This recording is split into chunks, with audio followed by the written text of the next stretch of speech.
नबी सल्लल्लाहु अलैहि वसल्लम के जो अल्फाज है, जो लानत की और जो कहा कि सबके सब बराबर है, तो सूद देना लेना दोनों हराम है। अब यहां पर एक कंपनी जब सूदी कर्ज लेती है, तो वो क्या सही है गलत है? जाहिर सी बात है गलत है। आप जब शेयर होल्डर बन रहे हो, तो आप उस कंपनी के उस हद तक के पार्टनर बन रहे हो। तो जिस हद तक के आप पार्टनर बन रहे हो, उस हद तक के वो सूदी कर्ज में भी तो पार्टनर हो गए। भाई एक वो शख्स है जो जॉब कर रहा है कंपनी में, उसने हलाल प्रोडक्ट बेच रही है कंपनी, मान लीजिए मिसाल के तौर पे कोई भी हलाल प्रोडक्ट, वो हलाल प्रोडक्ट बेच रही है, वो उसमें जॉब कर रहा है, तो फिर वो उस कर्ज में पार्टनर नहीं बना।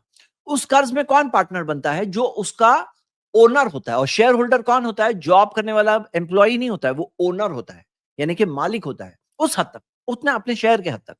तो उस शेयर के हद तक के सूदी कर्ज में भी तो वो हो गया, उतना हिस्सा उसका सूदी कर्ज में भी तो वो हो गया उसमें शरीक। तो यहां पर एक सवाल उठता है। क्या सवाल उठता है? कि ऐसी कंपनी में इन्वेस्ट कर सकते हैं नहीं कर सकते हैं? तो यहां पर हम ये देखते हैं कि मैं आपके सामने पहले कुछ फतवे रख दूं इस ताल्लुक से। जैसे ये फतवा देखिए, अव्वलन ये फतवा लजना दाइमा जो सऊदी की सीनियर कमेटी ऑफ स्कॉलर्स है, उसमें शेख बिन बाज जब थे, ये फतवा अगर आप देखोगे, तो जब शेयर मार्केट का मसला नया नया जब आया था, तो उसी फर्स्ट फ्यू इयर्स के अंदर ही ये फतवा वहां से आ चुका था। शेख बिन बाज तभी थे, शेख अब्दुल रजाक अफीफी, शेख अब्दुल्ला बिन कदियान और कई जो उलमा जो मौजूद थे उस वक्त पर उस कमेटी में, उनका फतवा है। वो क्या कहते हैं? अव्वलन सबसे पहली बात, अब वो उन्होंने टॉपिक को एक्सप्लेन किया। कुल्लु शरीकतिन सबता अन्नहा ततआमलु बिर्रिबा, कि अगर साबित है कि कोई भी शरीका में, कोई भी कंपनी के अंदर सूदी काम होता है, अखजन और ईतान लेना या देना, तहर्रमुल मुसाहमतु फीहा, तो उसमें शेयर लेना भी, शेयर होल्ड करना भी हराम है। अगर कंपनी में सूद देना लेने का काम होता है तो उसमें शेयर्स रखना भी हराम है। लिमा फी ज़ालिका मिन ताउनी अलल इस्मी वल उद्वान, क्योंकि उसमें जो ताउन है, जो कॉपरेशन है, कि भाई गुनाह में, नाफरमानी में कॉपरेशन हो गया, तो इस वजह से उसमें शेयर्स रखना भी हराम है। और फिर उन्होंने कुरान की आयत बताई। और फिर सानियन मन सबका, किसी ने अगर पहले से लिया हुआ है, अनसाहमा फी शरीकतिन तामलु बिर्रिबा, जो कंपनी का काम है सूदी काम, और उसमें पहले से शेयर्स लेके रखा है, अगर किसी ने पहले से लिया हुआ था, फलही यबीअ सहमहु बिहा, वो कहते हैं कि फिर उसके लिए लाजिम है कि तुम बेच दो अपने शेयर्स को, कंपनी के बेच दो। वयुनफिकुल फायदत रिबवियत फी औजुहिल बिर्री वल मशारिल खैरिया, वो कहते हैं फिर जो भी फायदा, सूदी फायदा जो हो गया, उसमें सूद के जरिए जो फायदा हो गया, उस फायदे को खर्च कर दो, वो ले भी नहीं सकते। मतलब अगर आ गया, पहले पता नहीं था, तो ऐसी कंपनी वो कहते हैं कि होल्ड करने की इजाजत ही नहीं है। एक और फतवा हम देखते हैं। वो कहते हैं कि अल असलु अल असलु इबाहतुल मसाहमती फी अई शरीकतिन, बोले रियल फर्स्ट बेसिक असल ये है, बेसिक प्रिंसिपल ये है कि किसी भी कंपनी के अंदर तुम शेयर्स खरीद सकते हो, ये असल है। लेकिन कब? इज़ा कानत ला ततामलु बिमुहर्रमिन मिन रिबा वगैरह, तब तक जब तक वो कोई हराम काम ना कर रहे हो, सूद या उसके अलावा। अम्मा इज़ा कानत ततामलु बिमुहर्रमिन कर रिबा फइन्नहा ला तजूजुल मसाहमत फीहा, अगर सूदी काम कर रहे हैं तो उसमें शेयर्स खरीदने की कोई इजाजत नहीं है। हाँ, वालैहि व इन काना शैउन मिनल मुसाहमतिल मज़कूरी फी शरीकतिन ततामलु बिर्रिबा औ गैरिही मिनल मुहर्रमाती फयजिबु सहबुहा मिनहा, तो अगर उसने शेयर उस कंपनी के अंदर जो सूदी काम कर रही है, हराम काम कर रही है, अगर उसके ना शेयर्स खरीदा है, तो फिर उसके लिए लाजिम है कि उसको बेच दे। हाँ, वो लाजिम है वो बेच दे। और वह तखल्लुसु मिन रिब ही बिदफ़इही लिल फुक़राई वल मसाकीन, और जो फायदा हो गया, सूदी फायदा आ गया, तो उसको उसको दे दे, गरीबों को, मिस्किनों को दे दे। यानी कि उन्होंने ये बात बताई, वो फायदा हलाल नहीं होगा। और ये चीज के ताल्लुक से आप कई फतवे देखेंगे। जो इस्लामिक फिक काउंसिल है, हाँ, जो OIC, जो ऑर्गेनाइजेशन ऑफ इस्लामिक कॉन्फ्रेंस है, जिसके सारे जो मुस्लिम ममालिक उसका हिस्सा है, तो उसकी जो फिक काउंसिल है, उसने भी 1992 में फतवा इशू किया था। क्या फतवा इशू किया था? बिमा अन्नल अस्ला फिल मुआमलातिल हिल्लु, जो किसी भी मामले में असल जो मामलात में, हाँ, मामलात में, ट्रांजैक्शन वगैरह में असल चीजें के सब चीजें हलाल है, जब तक साबित ना हराम हो जाए ना हराम। वो कहते हैं असल तो हराम है। फइन्ना तासीसा शरीकतिन मुसाहिमतिन जाती अगरादिन व अंशिततिन मशरूअतिन अमरुन जायज, वो कहते हैं अगर कोई कंपनी बनाता है जिसके ऐसे अगराज हो, ऐसे एम्स हो, या ऐसे अंशिता हो, ऐसे एक्टिविटीज हो जो मशरूआ यानी कि शरीयत में जायज है, तो ये अमरुन जायज, तो ये काम तो जायज है। अगर कोई ऐसी कंपनी बना रहा है जिसके गोल हो, मकसद और काम सही है, वो कर सकते हैं। वो कह रहे हैं ला खिलाफा फी हुर्मतिल इसहामी फी शरीकतिन गरदुहल असासियु मुहर्रमुन। अगर किसी का मेन गोल हराम है तो उसमें तो कोई इख्तिलाफ ही नहीं है कि कोई अगर मेन गोल हराम है, जैसे सूदी कंपनी वगैरह, बैंक वगैरह, वो कहते हैं इसके अंदर तो कोई सवाल ही नहीं होता, इसके अंदर कोई डिफरेंस ऑफ ओपिनियन, इख्तिलाफ ही नहीं है कि इसके अंदर शेयर्स नहीं खरीद सकते, हाँ, शेयर्स होल्ड नहीं कर सकते। तो अब यहाँ पे तामुली बिरिबा, जैसे सूदी काम कर रहा है, वही इंताजिल मुहर्रमाती अविल मुताजरती बिहा, या कोई मैन्युफैक्चर कर रहा है, ऐसे हराम चीज बना रहा है, या उसको उसकी ट्रेडिंग कर रहा है, तो वो कहते हैं ये तो हराम है। अब क्या हो गया, हलाल बता दी, हराम बता दी। अब देखिए बीच वाला, वो कहते हैं अस्लु हुर्मतु इसहामी फी शरीकतिन ततामलु अहयानन बिल मुहर्रमात। वो कहते हैं असल है हुर्मत ऐसी कंपनी के अंदर ऐसी शेयर्स होल्ड करना, ये हराम है।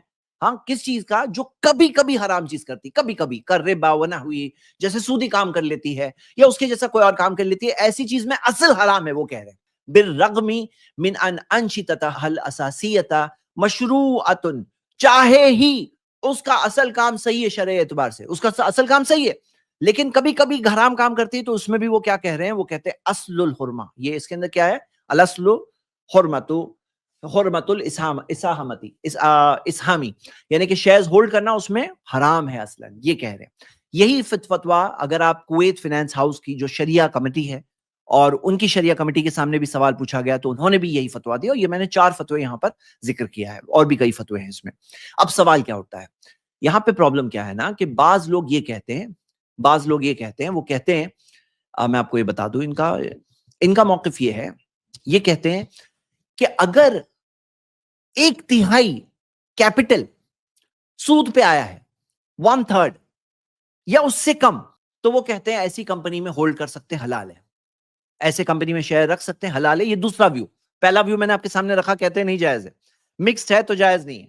लेकिन दूसरा व्यू क्या है, कि जो टोटल, जैसे इसके अंदर 2 फॉर्मूला आते हैं, वो जो कंपनीज जो स्क्रीनिंग करती हैं, वो 2 कंपनी का फॉर्मूला बताती है। पहला फॉर्मूला क्या बताती है, वो बताती है कि मार्केट कैपिटलाइजेशन का मेथड, और दूसरा है एसेट्स, यानी क्या एसेट्स, कि भाई कंपनी के पास क्या क्या एसेट है, उसके पास क्या क्या करंट एसेट है, जैसे जो कैश, बैंक्स है, इन्वेस्टमेंट्स, स्टॉक वगैरह, और कौन से फिक्स्ड एसेट्स है, नॉन करंट एसेट, सब एसेट का टोटल करके, यानी कि वो कंपनी का जो जो कंपनी के पास जो कैपिटल एक तरह से वहां लगा हुआ है, एसेट्स में लगा हुआ है, असली ना एसेट्स, तो एसेट का 33%, यानी कि उस टोटल का 33%। कुछ लोग कहते हैं नहीं नहीं एसेट नहीं, हम मार्केट कैपिटलाइजेशन देखेंगे। यहां पे क्या मामला है ना, कि एसेट का 33%, हाँ, ये इससे समझ लीजिए, एसेट का 33% तो ये हो गया तकरीबन 30%, 33%।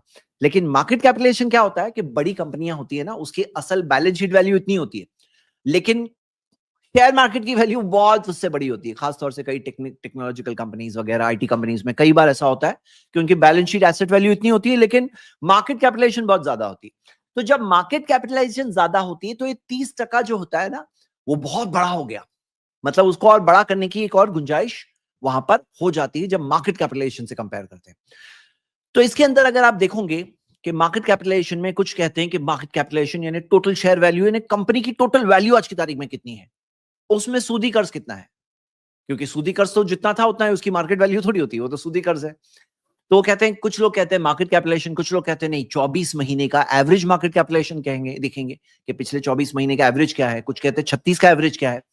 मतलब क्या, इन शॉर्ट बात ये हो रही है कि ये लोग सब ये कह रहे कि अगर सूदी कर्ज है,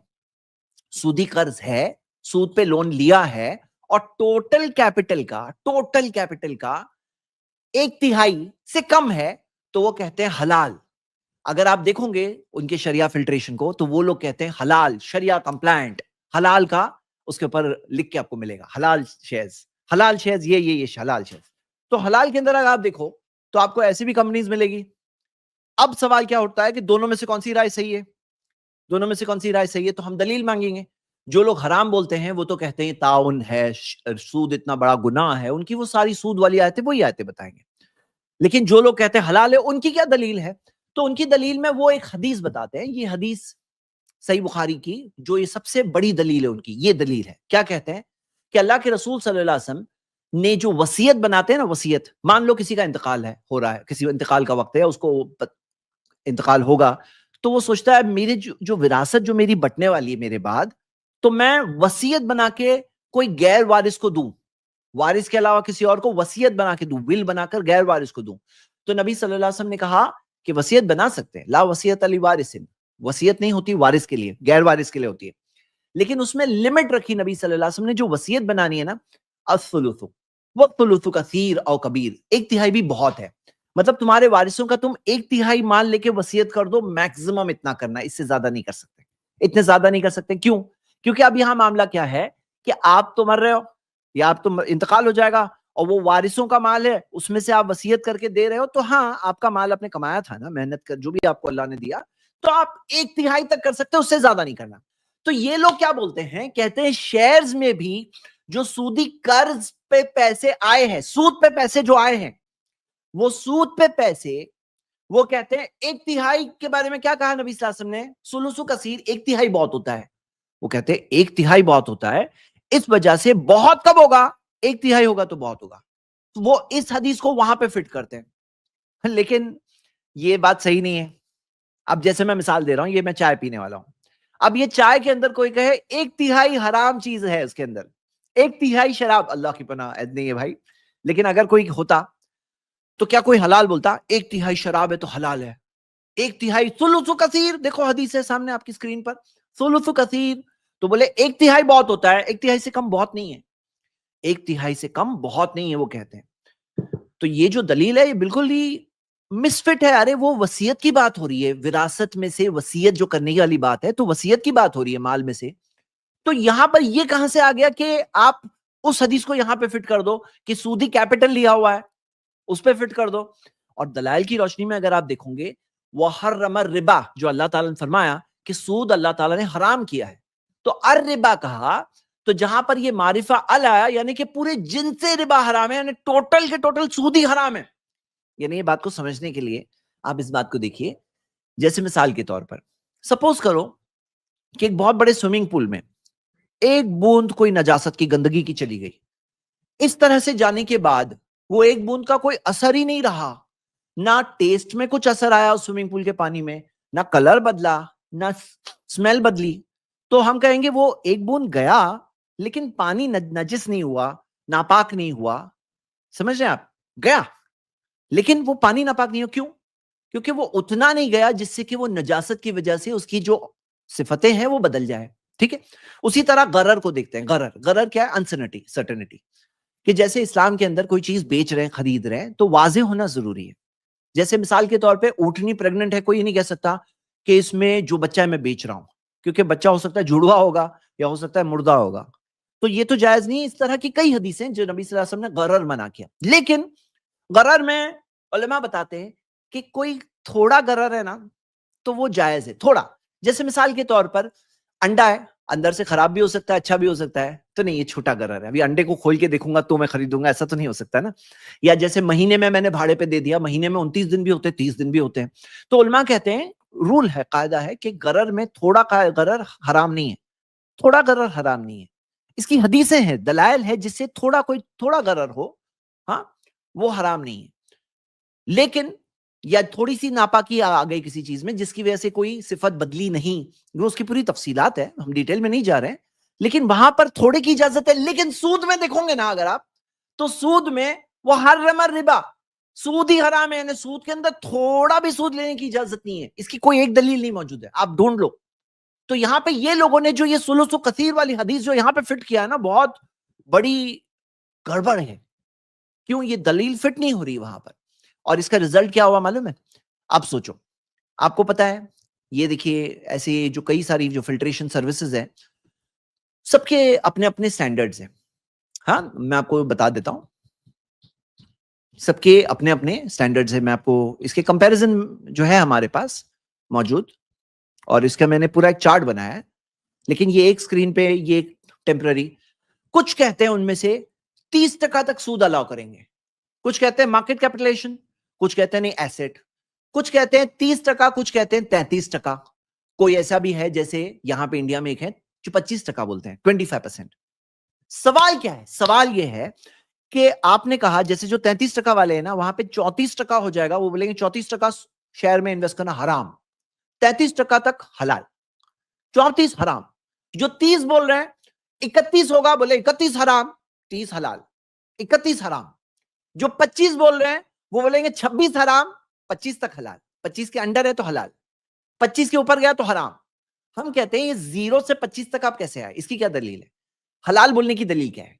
वो जो दलील ये दलील दे रहे हो ना, वो सुलूसु कसीर, ये नहीं फिट होती है, ऑब्वियसली नहीं फिट होती है। ऐसे फिट करोगे तो फिर क्या है कि भाई आमदनी का 1/3 हराम तक, 1/3 के अंडर हराम, नहीं नहीं, वैसे नहीं फिट होता है। बल्कि खुद अगर आप देखोगे, ये लोग खुद उस चीज में नहीं करते हैं जो कैपिटल में कह रहे हैं ना कि सूद पे पैसे लिए गए हैं या दिए गए हैं, ये 33% के अंदर हो, जो सूद पे पैसे लिए हैं या दिए हैं। लेकिन यही लोग जो आमदनी की बात है, लास्ट इम्परमिसिबल इनकम देखिए राइट पे, वो कहते हैं नाजायज आमदनी, हराम आमदनी, वो कहते हैं 5% से ज्यादा ना हो। हराम आमदनी 5% से ज्यादा ना हो। वहां पे सुलूसु कसीर क्यों नहीं बोल रहे हैं? वहां पे 33% की बात क्यों नहीं ला रहे हैं आप? क्योंकि आपको खुद पता है वहां पे 33% हराम आमदनी, 5% हराम आमदनी कहते हैं, तो बोले चलेगा हलाल। यहां पे कई प्रॉब्लम है। पहली चीज ये 0 से 25 तक, 0 से 30 तक, 0 से 33 लाने की क्या दलील है? कोई दलील नहीं है। दूसरी चीज आप खुद मानते हैं, यहां पे आपने 33% का रूल खुद अप्लाई नहीं किया, 5% कह रहे हैं आप नाजायज आमदनी में, खुद कह रहे हैं वहां पे 5%, आप खुद भी उस चीज को हर जगह अप्लाई नहीं कर रहे हैं, आपको खुद पता है कुछ गड़बड़ है, मिस्टेक में उसमें।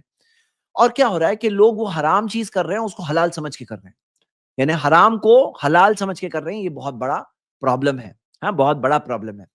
यानी आपको लिख के मिलेगा शेयर ऐप में हलाल, शेयर हलाल, ये शेयर हलाल, ये शेयर हलाल। तो ये है इसका बड़ा प्रॉब्लम जो हम देख रहे हैं। और ये जो इस तरह से कई सारे जो जो व्यूज है, और मैंने आपके सामने फतवे भी रखा और दलील भी आपके सामने डिस्कस की। अब यहाँ पे इशू क्या है कि अगर आप शेयर मार्केट में देखोगे तो इनके हिसाब से, ये क्राइटेरिया के हिसाब से 1475 हलाल शरिया कंप्लायंट कंपनीज है जो हमारे नजदीक वो रूल के एतबार से हलाल नहीं है। अब यहां पर इनके लिए जब इन्होंने इस चीज को ब्रेक किया है तो वो लोग एक कुछ और मेजर्स लाते हैं। वो कहते हैं कि हम ये भी देखेंगे कि कितने एसेट, यानी कि जो टोटल एसेट्स है कंपनी के, उसमें से कितने ऐसी चीजों में है जैसे कि जो इलिक्विड है, यानी कि जो फॉरेन कैश में कन्वर्ट नहीं हो सकते हैं, यानी कैश, बैंक, हाँ स्टॉक्स इसके अलावा, जैसे रियल एस्टेट है, स्टॉक है, हाँ, या जैसे जो इन्वेंट्री है, ये सब जो चीजें, फर्नीचर है, कार है, ये सब जो चीजें हैं जो जल्दी बेच करके कन्वर्ट नहीं किए जा सकते, वो कहते हैं ये 20% से अंदर होना चाहिए। क्यों? वो ये कहते हैं कि अगर 80% कैश है, जितना ज्यादा कैश होगा तो आदमी सूद पे दे भी सकता है। कुछ फ्यूचर्स एंड ऑप्शंस में इन्वेस्ट करना जो एक टाइप का जुआ है, वैसे टाइप का जुआ वाला काम भी वो कर सकता है, तो आमदनी गलत हो जाएगी। वो कहते हैं इसी वजह से कम 20% ऐसा रहे जो इस तरह से इनलिक्विड एसेट्स, यानी ऐसे एसेट जो लिक्विड नहीं हो सकते जल्दी, उसमें इन्वेस्टेड होना 20% कम से कम जरूरी है। ये कायदा उनको क्यों लाना पड़ा? ये इसलिए लाना पड़ा, ये हम नहीं बोल रहे हैं, ये उनको बोलना पड़ रहा है क्योंकि वो इजाजत दे रहे हैं। वो सूद पे पैसे दिए हुए लिए हुए हैं, उसको 33% तक इजाजत दे रहे हैं, तो उन्होंने ये एक एडिशनल फीचर के तौर पे लाया। लेकिन इसमें एक और चीज है कि ऐसे इलिक्विड एसेट देखने से ये भी पता चलता है कि कंपनी जेन्युइन काम कर रही है, खाली पैसे पैसे नहीं रखी हुई, क्योंकि ऐसी कंपनी में इन्वेस्ट करना सही नहीं है। तो ये भी एक कायदा दिखाया जाता है। एक और चीज वो कहते हैं, सूदी जो कैश है, इंटरेस्ट बेरिंग इंस्ट्रूमेंट्स है, ये इंटरेस्ट बेरिंग सूदी पर कर्जा दिया हुआ है, सॉरी सूदी कर्जा जो जो दिया हुआ है, और जो कैश है वो कुल मिलाकर 33% से ज्यादा ना हो। हम कहते हैं कि नहीं, सूदी आमदनी अलाउड ही नहीं है, अलाउड ही नहीं है। और उसी तरह आमदनी, हराम आमदनी जो है, वो बोलते हैं 5% से ज्यादा ना हो। हम कहते हैं हराम सूद पे पैसा देना ही हराम है, या हराम आमदनी 1% भी अलाउड नहीं है। हाँ 1% भी अलाउड नहीं है, वो हर रमन रिबा, इसकी दलील है। अब यहां पर हम चीजें देखते हैं कि इसके अंदर और कुछ चीजें कि भाई मार्केट मैन्युपुलेशन के जरिए कुछ लोग कमाते हैं, पंप एंड डंप स्कीम्स होते हैं, इनसाइडर इंफॉर्मेशन मिलती है, ऐसी चीजों के जरिए मैन्युपुलेट करके कमाना, कोई और फंसे आपको पैसे मिले, ऐसी चीजें भी जायज नहीं है, फतवा है इसके अंदर, इसके खिलाफ फतावे मौजूद है। उसी तरह कोई टाइप का फ्रॉडुलेंट करप्शन वाला काम करना, स्कैंडल वाला काम करना, ये भी हराम है। अब सवाल ये उठता है, लोग बोले भाई आपने हराम हराम सब तो बता दिया, अब हमें बताओ हम करें क्या? तो करें क्या, इसके अंदर आपके सामने मैंने सोल्यूशन पास्ट में भी रखा है, आज थोड़ा सा इत्मीनान से एक्सप्लेन कर रहा हूं। शॉर्ट में मैंने पास्ट में एक्सप्लेन किया, लेकिन इत्मीनान से एक्सप्लेन कर रहा हूं। फर्स्ट चीज, जो इस्लामिक फिल्ट्रेशन वाले जो एप्स है, अब ये लोग हलाल किसे डिक्लेयर करते हैं? जो भी जो हलाल है ये लोग डिक्लेयर करेंगे। कौन से? जो 33% के हिसाब से जो कैपिटल सूद पे पैसे 33% तक दिए हुए हैं या लिए हुए हैं, तो वो उसे हलाल कहेंगे। 5% तक सूदी आमदनी, हराम आमदनी है तो भी उसे हलाल कहेंगे। तो इस्लामिकली ऐप है, अब इसके जरिए आदमी फर्स्ट इनिशियल चेकिंग ले सकता है। चाहे आप इस्लामिकली यूज कर रहे हैं, मुसफ़ा यूज कर रहे हैं, कोई भी ऐसा ऐप यूज कर रहे हैं, इसके जरिए आप फर्स्ट चेकिंग ले सकते हैं। इसके बाद सेकंड चेकिंग के लिए आपको दूसरे ऐप्स में जाना पड़ेगा, जैसे स्क्रीनर वगैरह। इसके अंदर जाकर आप दूसरी फर्दर चेकिंग करो। ये हो गया एक तरीका। एक तरीका हो गया डबल फिल्ट्रेशन। एक दूसरा तरीका है, और ये इस्लामिक स्टॉक स्क्रीनर, ये ऐप ने एक अच्छा काम किया है। इन्होंने क्या किया, ये इनका भी बेस अगर आप देखोगे जो इनकी कमिटी ने फिल्टर करके दिया है, तो ये वो स्टॉक्स है जो कौन से रूल के हिसाब से 33% एसेट से लेकिन उन्होंने कनेक्ट किया है, उन्होंने मार्केट कैपिटलाइजेशन से कनेक्ट नहीं किया। लेकिन फिर भी वो सूदी चीज को जायज कहना, हलाल कहना, ये बड़ी जुर्रत वाली बात है। हलाल लिख के वहां लगाना। अब लोग ट्रेडिंग कर रहे हैं, हलाल कर रहे हैं, आपने तो लिख के दिया ना, जिम्मेदारी की बात है ना। तो ये लोग भी उस तरह से नॉर्मल जो ऐप है, ऐप में आप जाओगे तो ऐप के अंदर आपको सारे वो स्टॉक्स हलाल डिक्लेयर्ड मिलेंगे जो 33% तक सूद पे पैसे दिए हुए लिए हुए हैं। लेकिन इन्होंने एक अच्छा काम ये किया कि तकवा सेटिंग नाम की एक सेटिंग रखी है। वो कहते हैं अगर आपके अंदर एक तकवा है और आप तकवे के एतबार से चाहते हो कि ऐसी कंपनी में इन्वेस्ट करो जिसका 0% सूद पे पैसा लिया हुआ है, या ऐसी कंपनी में इन्वेस्ट करो जिसकी जीरो सूदी आमदनी है, हराम आमदनी जीरो है, वो कहते हैं आप ये फिल्टरेशन में सबको 0-0 करके देख कर लो। वो कहते हैं कर सकते हो, आप चेंज कर सकते हो। ऐसा करके आप फिल्टर कर सकते हो, और फिल्टर करके आपको ऐप मिलेंगे, आपको मिलेगा। तो एक तकवा सेटिंग बहुत अच्छी आइडिया है। और बल्कि मैं तो ये कहूंगा कि अल्हम्दुलिल्लाह, जिस तरह से मैंने इनके जिम्मेदार से बात भी की, इन्होंने कहा कि हम तकवा सेटिंग को तो ऑलरेडी हमने रखा है, और ये और भी ऐसे लिस्ट अवेलेबल करके रेडी करके हो सकता है जल्द देंगे, जिसके अंदर फिल्ट्रेशन करके हमारे क्राइटेरिया के हिसाब से फिल्ट्रेशन करके एक जो सही स्टैंडर्ड है वो फिल्ट्रेशन उस तरह से करके अपने ऐप में देंगे, ऐसा उन्होंने मुझसे कहा है। जब आएगा तब वो देखेंगे। मैं तो ये कहूंगा, ये जो दूसरे ऐप्स है ना, इनसे भी कहूंगा भाई तुम भी आपके जो कस्टमर्स है उसके अंदर जो सिर्फ तकवा की बात नहीं है, ये तो हलाल हराम की बात है। तकवा का तो डिमांड है, हम तो कहते हैं कि वो हलाल और हराम वाली बात है। लेकिन मैं इनसे भी कहूंगा कि आपको भी ऐसा करना चाहिए। आपको भी ऐसे एक सेटिंग रख करके प्योर स्टैंडर्ड वाली चीज लानी चाहिए, चाहे इस्लामिकली हो चाहे मुसफ़ा हो। ये लोगों को मैं ये बात कहूंगा इस वीडियो के तहत कि वो लोग भी इस चीज को करें, एक तकवा सेटिंग वाला कुछ लाए, और उसके अंदर फिल्ट्रेशन सर्विस दे, जिसके अंदर हलाल फिल्टर्ड स्टॉक्स, जिसके अंदर लोग जो अच्छे सही क्राइटेरिया के साथ करना चाहते हैं, तो वो लोगों के लिए भी कुछ ऑप्शंस इस तरह से रेडीमेड हो। अब हो रहा क्या है, जब से मैंने ये बात कही तो कुछ लोग मेरे साथ फॉलोअप कर रहे हैं कि आप चेकिंग करके दो। अब वो जो फाइनेंशियल स्टेटमेंट्स उसको पढ़ना, चेक करना, एक एक कंपनी की डिटेल में जाना, तो ये जो अमली तौर per day to day basis काम की बात है, फुल टाइम चीज है, इस पे फोकस के साथ करने वाली बात है। ऐसे जो रेडीमेड जो ऑर्गेनाइजेशंस हैं या जो एजेंसीज है जो करते हैं, मैं उनको बहुत जमाने से एनकरेज कर रहा हूं, अभी भी एनकरेज कर रहा हूं कि आप लोग ऐसे एक सर्विस लाओ। क्यों? देखो, अगर आप देखो ये स्क्रीनर ऐप के अंदर ये कहते हैं डेट फ्री कंपनी 500 करोड़ से ज्यादा मार्केट कैपिटलाइजेशन वाली कितनी है, तो इसके अंदर इन्होंने 52 रिजल्ट दिया हुआ है, 52 कंपनीज की लिस्ट दी है। और अगर आप देखोगे कि भाई मुस्लिम इन्वेस्टर्स क्या है, हम क्या समझते हैं हम क्या है, मैं आपको कुछ मिसालें देता हूं। जैसे मिसाल के तौर पे आप स्टैंडर्ड एंड पुअर का डो जोन्स के इंडाइसेस देखिए, इसके अंदर देखिए नीचे की तरफ मार्क किया हुआ है शरिया। आज चाहे जो वर्ल्ड का सबसे बड़ा इंडेक्स है उसके अंदर भी वो लोग शरिया का जो एक वो रख रहे हैं सेक्शन। क्यों? मुस्लिम इन्वेस्टर्स भी कुछ है, मतलब ऐसा नहीं कि मुस्लिम इन्वेस्टर्स कुछ नहीं है, हमारे अंदर कुछ नहीं है। भाई दुनिया की तकरीबन 1/4 आबादी मुस्लिम है, तो मुस्लिम इन्वेस्टर्स भी कुछ है, बल्कि बहुत सारे बड़े बड़े, अल्हम्दुलिल्लाह अल्लाह के एहसान से अल्लाह ने दुनिया में भी नवाजा है, ऐसे बहुत से लोग हैं। तो शरिया का उन्होंने रखा है। एक और मिसाल देखिए, निफ्टी की वेबसाइट पे जाइए, निफ्टी का लिंक भी दिया हुआ है, निफ्टी इंडाइसेस। तो निफ्टी 50 शरिया, और ऐसे उन्होंने 3 अलग अलग इंडेक्स रखे, शरिया के 3 इंडेक्स रखे हैं कि जिसके अंदर 3 इस तरह से। लेकिन अफसोस की बात है कि ये सारे इंडेक्सेस में जो फिल्ट्रेशन आ रहा है ये वही वाला कॉम्प्रोमाइज वाला। देखिए क्या हो गया ना, ये लोग जो हमारे शरिया फिल्ट्रेशन सर्विसेज वालों ने जो कॉम्प्रोमाइज कर दिया ना, जब आपने 33 को हलाल बोल दिया तो कोई क्यों कम करके देगा आपको, क्यों रेडी करके देगा? अगर आप कहते कि नहीं आपको हमारा इन्वेस्टमेंट चाहिए तो आपको 0 वाला हमें देना होगा हलाल, तो हम इन्वेस्ट करेंगे। आपको मैं मिसाल दे रहा हूं, जैसे बॉम्बे स्टॉक एक्सचेंज के अंदर अगर आप जाओगे तो शरिया 50 इंडेक्स, बॉम्बे स्टॉक एक्सचेंज की वेबसाइट पे शरिया 50 इंडेक्स, क्यों? ताकि मुस्लिम इन्वेस्टर्स वहां इन्वेस्ट कर सके। तो इन्वेस्ट करने के लिए प्रॉब्लम यही है कि ये सब जगह पर वो कॉम्प्रोमाइज वाले सोल्यूशन है, कहीं 25 है जैसे यहां पर, कहीं पे 33 है। एक केस स्टडी मैं आपको बता रहा हूं रिलायंस की। देखिए अगर आप रिलायंस में देखोगे तो सऊदी अरेबिया के वेल्थ फंड ने रिलायंस रिटेल वेंचर्स का 2.04% स्टेक खरीदा था और $1.3 बिलियन इन्वेस्ट किए थे। हाँ, ये खबर। और रिलायंस अभी और $1.5 बिलियन का इन्वेस्टमेंट हासिल करने की कोशिश कर रहा था। आई थिंक मिल गया या क्या है लेटेस्ट पोजीशन। अब रिलायंस को अगर आप देखोगे तो रिलायंस शरिया कंप्लायंट की लिस्ट में बाज लोगों ने डाला है कि शरिया कंप्लायंट है, लेकिन अगर आप देखोगे इसके अंदर, इसके जो ये देखिए आप, इसके रिलायंस इंडस्ट्रीज में देखिए कि टोटल सूदी कर्ज कितना है रिलायंस के अंदर। टोटल सूदी कर्ज, हाँ टोटल सूदी कर्ज 3.5 ट्रिलियन रुपीस का है। 1 ट्रिलियन किसको बोलते हैं? 1 लाख करोड़। 1-2 करोड़ नहीं, 5-10 करोड़ नहीं, 1 लाख करोड़ का 1 ट्रिलियन। 3.5 ट्रिलियन यानी 3.5 लाख करोड़ का सूदी कर्ज है। और वो हलाल कैसे है फिर? क्योंकि इसका जो टोटल मार्केट कैपिटलाइजेशन है 18.5 करोड़ का है, 18.5 ट्रिलियन का है, यानी 18.5 लाख करोड़ का टोटल मार्केट कैपिटलाइजेशन है। उसके कंपैरिजन में क्या है?